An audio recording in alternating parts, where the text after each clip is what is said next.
two thumbs in the air, Mr. Mayor, and Beautiful. neither of them are mine. But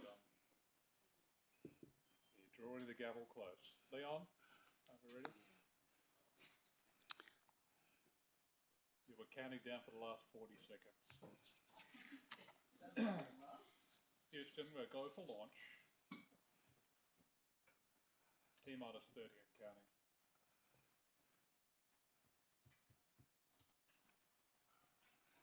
Start ignition sequence. Good evening, everyone. It's 6 p.m. and I declare this agenda forum open. The City of Swan acknowledges the traditional custodians of the region in which we meet tonight, the Noongar people.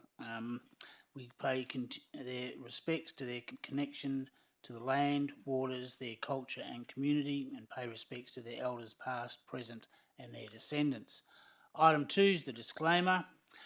Agenda items are specifically for agenda items which are to be considered by council at the next ordinary meeting. Agenda forums is not a decision-making forum. They provide an opportunity for councillors to be equally informed and seek additional information on matters prior to the presentation of such matters to the next ordinary council meeting for formal consideration and decision. The terms and condition of entry into this meeting are posted at the entry of the public gallery. Members of the public are advised to read them prior to attend the meeting and abide by them. Item 3, attendance and apologies. I note Councillor Knight is on leave of absence. Councillors Howard and Predovnik are apologies, and I believe Councillor Catalano is not present in the chamber. Has anyone heard from Councillor Catalano? Okay, thank you. I welcome members in the public gallery and any members of the media here tonight. I have a short announcement. Last month, the City of Swan lost a long-serving, popular and well-respected staff member in David Rosling. David was the city's manager of health and building services, a role he has held since 2011 after joining the city some 23 years ago. His sudden passing came as a shock to his colleagues, many of whom also counted him as a personal friend. David was well known for his warmth, humour, his professionalism and his leadership. He played a key role in the city's responses to COVID-19 and the Woolloomooloo bushfire. He will be sorely missed by all. Our thoughts and sympathies are with David's loved ones. Item 4, declarations of financial proximity or interest affecting impartiality. Mr CEO, do we have any? Thank you, thank you, Mr. Mayor. I have two declarations tonight. The first from Councillor Henderson. It's a proximity interest in item 4.2. The reason for his interest is that the proposed Henley Brook Avenue sits on land adjacent to his property. The second is on item C 1.2 and it's from Councillor Bowman, and it's an impartiality interest in that his daughter plays for the local T-ball team and his wife is a manager of the T-ball team, and occasionally he fills in as coach.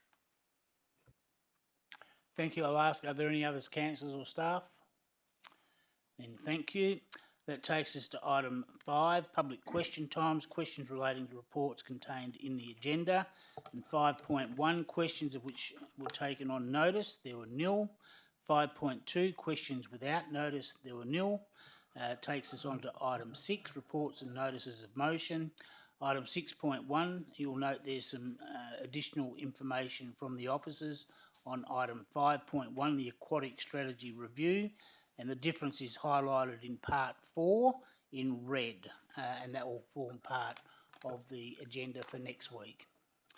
Item 6.2, deputations. In accordance with current procedures for public participation at agenda forums, all requests for in-person deputations were required by 10 a.m. Wednesday the 2nd of August this year, and all written deputations were received by 3 p.m. the 1st of August, were circulated with the preliminary agenda last evening. There were nil received items for parts A and B, which now takes us on to part C. And there we have one in-person deputation. It's on item C 1.2. It's the notice of motion from Councillor Henderson from the Ellenbrook Eastern T-Ball Club Equipment Storage Sea Container. And in-person presenting is Mr. Gary Wepner. Gary, you'll have 5 minutes to make your deputation. Thank you. Thank you, Mr Mayor. Good evening, everybody. Firstly, on behalf of the Ellenbrook Easterns T-Ball and Softball Association, I would like to extend our condolences to David Rosling's family. Further to the notice of motion from Councillor Henderson for the Ellenbrook Easterns to install a sea container at our own expense, I would like to address the responding officer's report with the following deputation. We do reject some of the officer's comments regarding the storage facilities on the following grounds.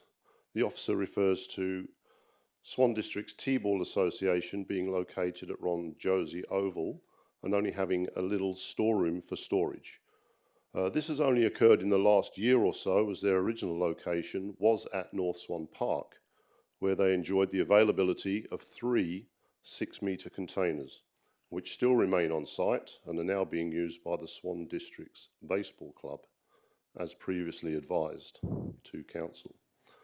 The storage option recommended by staff at the May 23 ordinary meeting of Council does not reflect the initial requirements of the Ellenbrook Easterns T-Ball and Softball Club, as detailed in our original request at the Agenda Forum of May 2023, or, in fact, any previous discussions with staff prior to that date.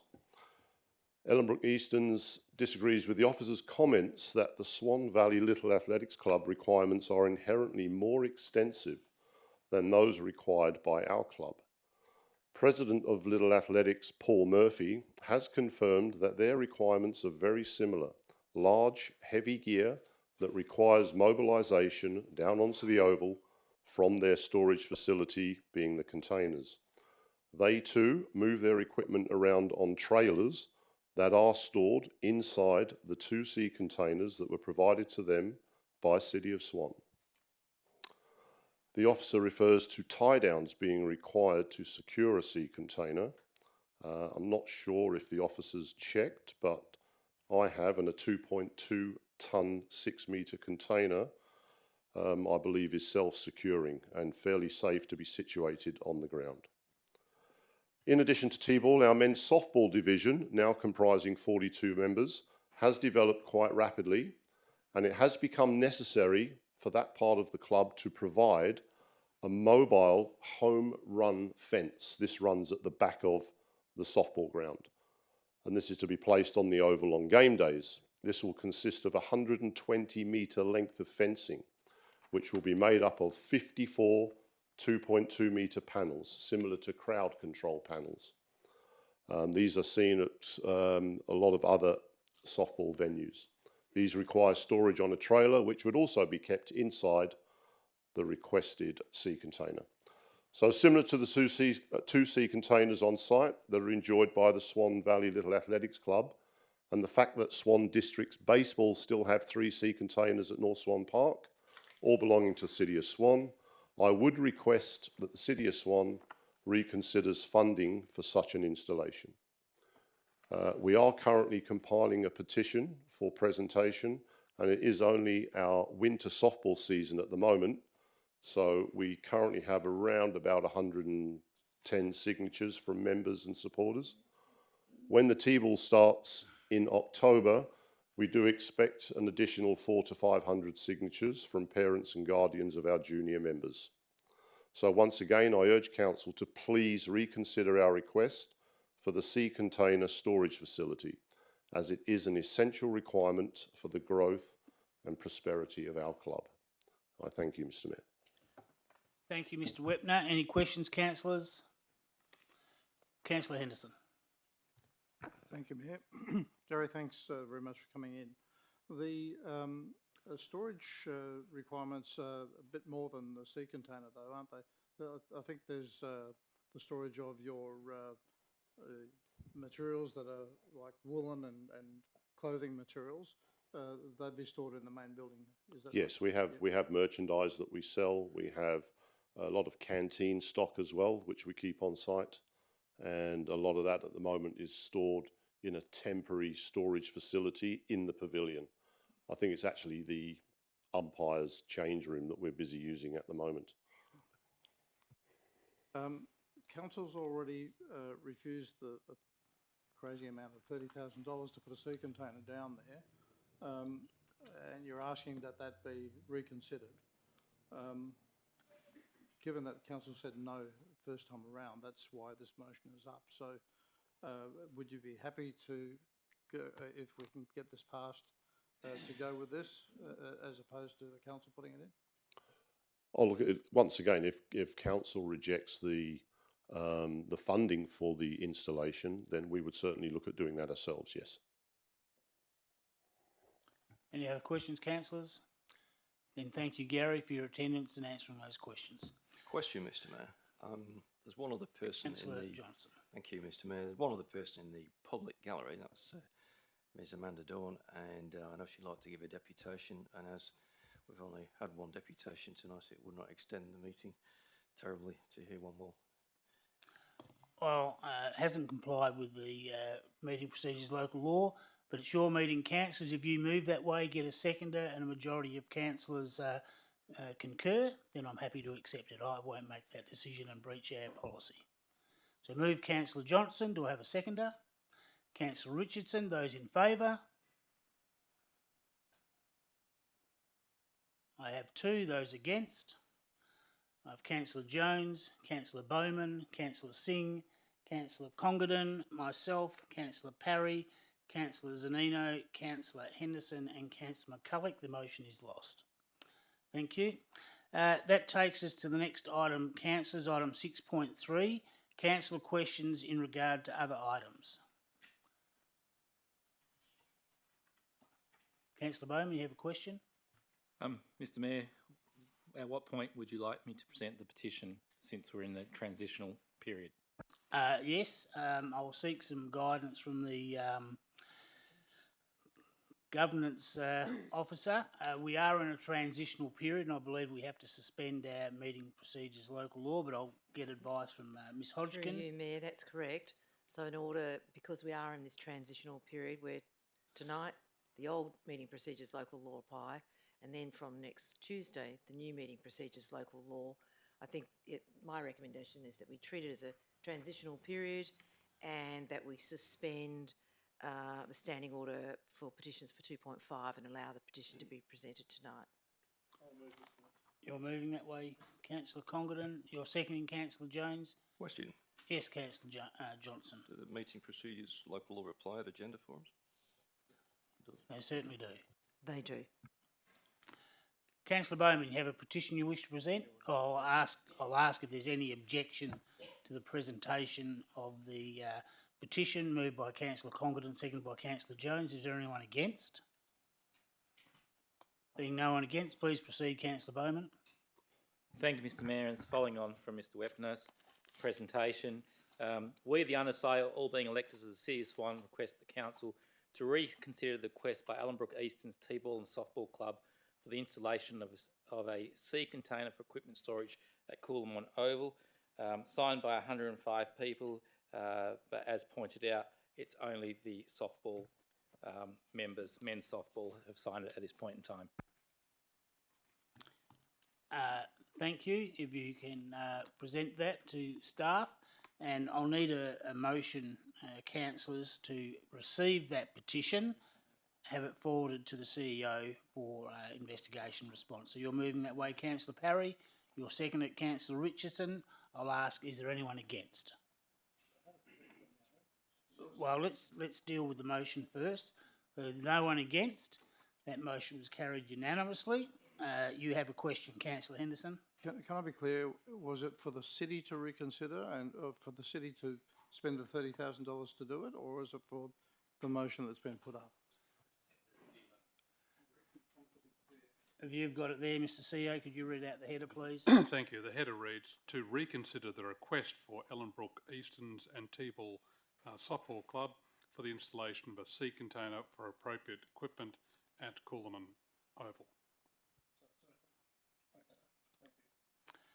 Thank you. I now need a motion to resume standing orders. Move Councillor Congdon, seconded Councillor Parry. Is there anyone against? Being no one against, I declare that carried unanimously. We're back to meeting procedures, local laws. The next item, councillors, I'll ask again, are there any other questions regarding other items on the agenda? Councillor Henderson first, thank you. Thank you. It's in regard to item C 1.2 for staff. Can someone advise the two sea containers that are currently on site, sitting on the sand, uncontained, albeit they're containers, do they have certified building permits for those containers? Mr Coton, My understanding is they do, yes. And who paid for those? The city? Mr Coton, I'm not sure who paid for them. They are owned by the city. Oh, the city owns them, so I guess the city then. Okay, thank you. And so the next question is, is there a legal requirement of some sort that an independent building surveyor provides documentation? Yes, there is. So I'll try to get some understanding as to how does that fit. Is that under local planning law or state law or what? is that one for Mr Russell Might, or it Mr might be van der one Linde? for Mr van der Linde. Thank you, Mr van der Linde. Mr. Mayor, my understanding is that's under the building regulations. Okay, I guess the only other question then is, do we have some idea of the cost? I think we estimated that at last May when the meeting was on. So we're still looking at having to, from an independent building surveyor, the requirement for a pad? Well, Thank that you, would Mr. be Catt. subject to what the building surveyor determined as part of that process, so we don't know. Right, thank you. And is there a different cyclone level for the north of the state and the south of the state in terms of towing down sea containers? Mr Coton, Well, there is different wind loading categories in the state, yes. So the surveyor would determine and deal with that? That's correct, yes. Thank you. Councillor Johnson, you're next. Yeah, my question is about the agenda. On the 19th of July at 7:13 and 7:09 a.m, I did submit two notices of motion. That is 15 clear business days, but they're not on the agenda. Can the CEO explain, for the benefit of everyone else, why that is? Mr CEO, Thank you, Mr Mayor, and that's for the same reasons I provided in writing to you already, Councillor Johnson. Yeah, I was hoping you'd explain it to everybody else, Mr CEO. That's why it's the question. Mr CEO. Thank you, and through the chair, we are in a period of transition, as already acknowledged tonight by Ms Hodgins. So firstly, your notice of motion was submitted after the closure of the period for receipt of notice motions in accordance with the cut-off that applied under the current standing orders. Under the new standing orders, which take effect next week, items that sit in the notice of motion have constraints to them, particularly where there are candidates who are recontesting for the election. As you are a candidate recontesting, as you've advised us, for the election, for the periods of September and October, notices of motion, in accordance with, I think, section 2.94E, won't be accepted without clearance of the presiding member. Having consulted the presiding member and advising my recommendation that those matters shouldn't proceed in the timeframe because of that provision, that was confirmed. And as I noted to you at the time, one item is going to be the subject of a staff briefing at the end of August and will be subject to an item being presented to the September council meeting, effectively making the request you made redundant. The second one involved issues of legality, where there cannot be a retrospective application of the change you're proposing. It could only be considered at the November meeting after the new council is empanelled, and at that stage, should you wish to proceed with the notice of motion, a copy of that legal advice and the recommendation from staff will be provided. But for all elected members, for September and October, we are in the caretaker period. Yeah, so I guess the question is, I wasn't intending to submit my motions for September. I was intending to submit them for this meeting, August, and they were submitted under the meeting procedures local law with 15 business days notice. It says in the MPLL, 15 business days notice, and I gave that. Through the So it chair, should be on the as you agenda. know, in writing and received, your submission was received the day after the cut-off for notices of motion for the August meeting. And they weren't submitted within the time frame that was required. Okay, so I submitted my motions on the 19th of July at 7:13 and 7:09 a.m. Correct, and they should have been in by 5 p.m. on Tuesday, Not, the 18th. yeah, that's not correct. So not according to the meeting procedures local law, which says 15 days. I'm just trying to find the section. So it's clear in the MPLL that it's 15 business days. It makes no other statement. City's business hours begin at 8 a.m. So 15 business days notice has been given. So I would like the first one to be, which is lawful, to be on the agenda. Thank you. Thank you, Ms Hodgkin.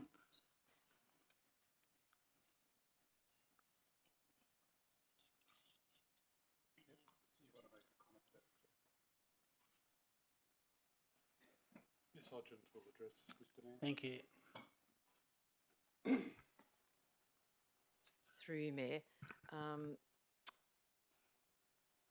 Clause 2.11(2) of the Meeting Procedures Local Law refers to at least 15 business days. And if you look at the Interpretation Act for the computation of time, you don't count the day on which the meeting is or the day that you give the notice. You've got to have at least 15 days between. But there is at least 15 days. No, it wasn't 15 Well, which days. section of the Interpretations Act are you referring to? I don't have it with me, but I can look it up at the Well, moment. if we don't know which section it is, look, it's clear as a day that it's 15 business days. So the city's business days are 8 a.m. to 5 p.m. Monday to Friday, and I gave 15 business days notice. It should be on the agenda. Thank you, Councillor Johnson. I believe your questions have been answered. Councillor Bowman, you're next. Thank you, Mr Mayor, and I'll stick to questions regarding other items on this agenda. Mr Mayor, in regards to 3.1, and I thank the staff for answering the number of questions I've already submitted. We had an agreement, but they've pulled out. Are we actually taking any further action regarding that? Because there seems to be a potential loss of revenue, more so for the cricket club. Ms Hodgkin? That's okay. It's in relation to the WBBL and our agreement with the WACA to hold the cricket at Lilac Hill. Mr Mayor, would you like me to just read my question again, just for the manager of governance? If I could just interject, you have to be careful, Mr Mayor, that some of these matters may be commercial in confidence, and if we want to answer that, we might have to go behind closed doors. We're going behind closed doors shortly, Councillor Bowman, so perhaps we could deal with those items then. And just the next question, and the staff did answer, but just continue from that. The proposed, what is it, Fur Babies and Brunch? Did we consider anything else that obviously would provide as much benefit and also help the cricket club, considering that one of the biggest issues complained about by the cricket club is dog poo on the oval, which is also a complaint that I get from all sporting clubs, and I'm now being told that most club presidents early morning before sports start are picking up dog poo. So it just seems in conflict that we're inviting a whole lot of dogs to go on Lilac when that is the biggest issue. So just a bit further comment on that one, please. When you say a bit further comment, are you making a comment? You want the staff to answer the question? So I've got answers to questions, but I'm just a little bit more carrying on with that one. The dog poo issue at Lilac, which we've got numerous complaints from Lilac before about dogs on the oval. Mr Mayor, you and me were there last year when they were commenting, and one of the biggest things they said was they had to pick up the dog poo. There's been conflict with when we had the dogs on leash, dogs off leash item. Lilac was one of them, and the suggestion was, well, they just don't go on the oval. Unfortunately, well-behaved dogs know that, but not well-behaved owners know that. So what are we doing, or what are we going to propose to do to prevent that? Because it's like inviting it to continue to bring your dog down in future weekends and run on the beautiful grass of Lilac.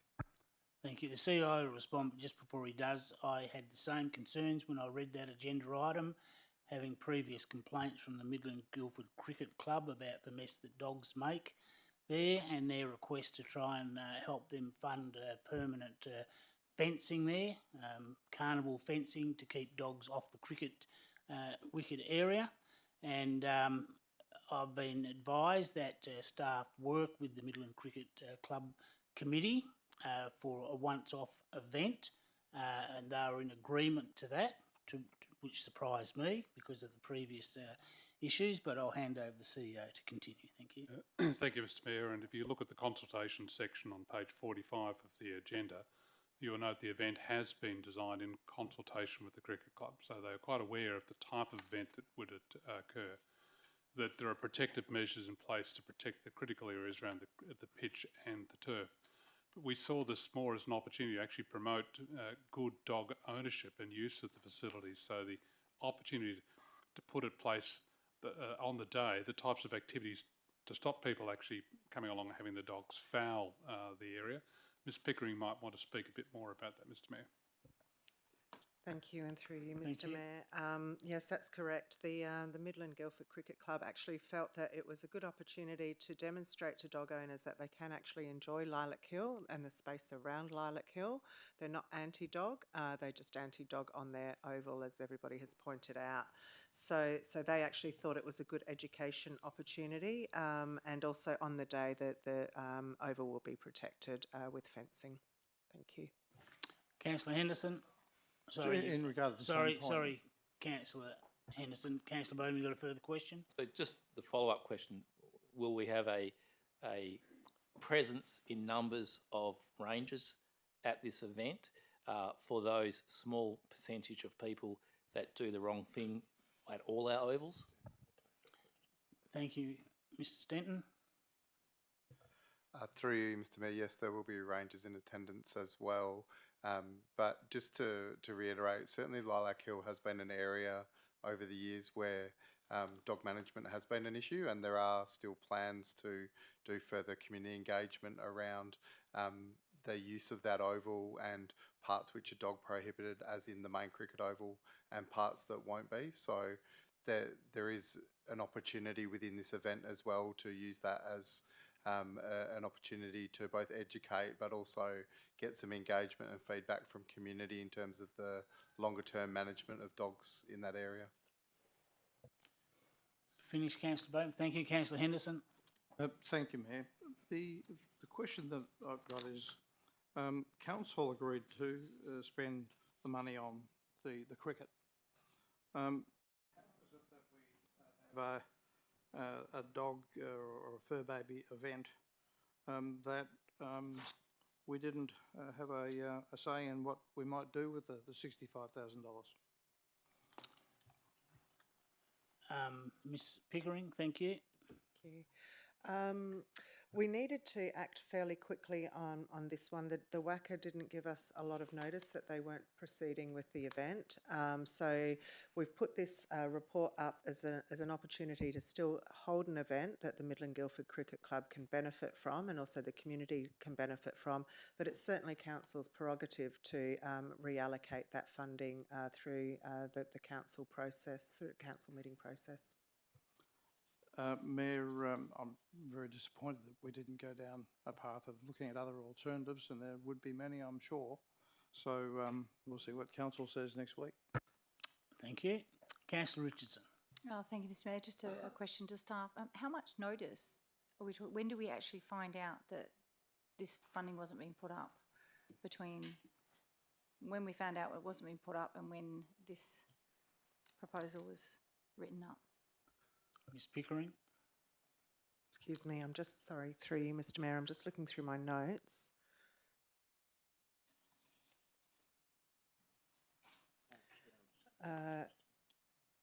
It looks as though we found out early July. Sorry, how early? And was it also put to the events committee as well? Through you, Mr. Mayor, that we don't have an events committee any longer, and the date that we found out, it looks as though from just a scan through my emails that it was the 4th of July, so it's been about 4 weeks, and we needed to, of course, get the report up through the internal processes before it landed on this agenda. I'll ask, are there any other questions in regard to other items, councillors?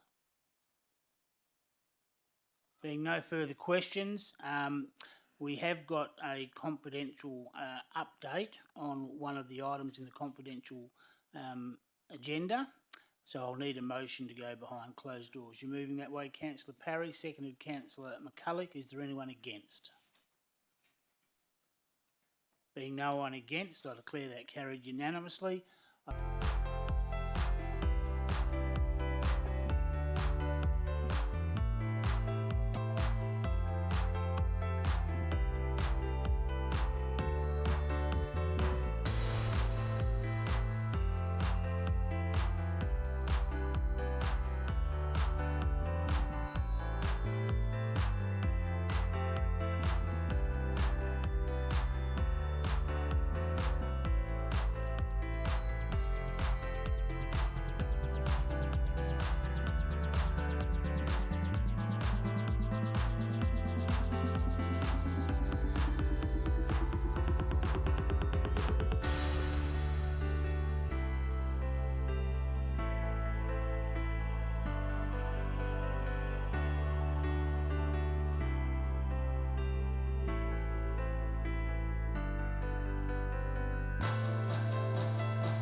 recognition, I'd like to thank and acknowledge Mr. Leon Vanderlind, the Executive Director of Planning and Development, who reached 15 years of service with the City of Swan earlier in July. And I'd ask you to join me in thanking Leon for those 15 years of service. Thank you, Leon. And the CEO has a letter of recognition for you. Thank you. With that delightful duty undertaken, councillors, I'd like to declare this agenda forum closed at 6:41 p.m. Thank you for your attendance.